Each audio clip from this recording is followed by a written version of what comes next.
ഇന്നലെ രാവിലെ മുതൽ ബൂത്തുകളിലും മറ്റും ഓടി നടന്നതുകൊണ്ട് അരൂർ പോലീസിന് ഒരു ക്ഷീണവും ഉണ്ടായില്ല. ഇന്നുച്ചയ്ക്ക് 3 മണിയോടെ അന്യസംസ്ഥാന തൊഴിലാളിയായ ഒരു യുവാവ് കഞ്ചാവ് കൈവശം വച്ച് ചന്തിരൂരിലെ ഒരു ആക്രിക്കടയ്ക്ക് സമീപം നിൽക്കുന്നുവെന്ന വിവരം ലഭിച്ച ഉടൻ ഇലക്ഷൻ തിരക്കുകൾ അല്പം മാറ്റിവെച്ച് ഗീതുമോൾ SIയുടെ നേതൃത്വത്തിലുള്ള ടീം അങ്ങോട്ട് കുതിച്ചു പാഞ്ഞു. അവിടെയെത്തി ഹരദാൻ മാത്തോ 26 വയസ്സ് എന്നയാളെ അറസ്റ്റ് ചെയ്തപ്പോൾ അയാളുടെ കൈവശത്തുനിന്ന് ലഭിച്ചത് 1.20 കിലോ കഞ്ചാവ്. ചന്തിരൂരിലെ ചെമ്മീൻ സംസ്കരണശാലയിലെ ഡ്രൈവറായി കഴിഞ്ഞ് 7 മാസമായി ജോലി നോക്കി വരുന്ന പ്രതി ജാർഖണ്ഡിൽ നിന്നും കൊണ്ടുവന്ന കഞ്ചാവ് ചെറിയ പാക്കറ്റുകളിലാക്കി സമീപ പ്രദേശങ്ങളിലെ സംസ്കരണശാലയിലെ ഹിന്ദിക്കാർക്കും മറ്റും നൽകി വരികയായിരുന്നുവെന്ന് പോലീസ് പറഞ്ഞു. പ്രതിയുടെ കൈവശമുണ്ടായിരുന്ന മൊബൈൽ ഫോണിൽ നിന്നും ലഭിച്ച വിവരങ്ങൾ അടുത്ത ദിവസം കൂടുതൽ അറസ്റ്റുകൾക്ക് വഴിതെളിക്കുമെന്നും ഇതുമായി ബന്ധപ്പെട്ട കൂടുതൽ റെയ്ഡുകളും ഉണ്ടാകുമെന്നും ഇൻസ്പെക്ടർ ബിപിൻ ദാസ് അറിയിച്ചു.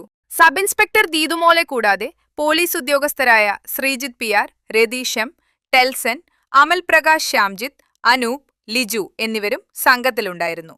News desk, Aroor.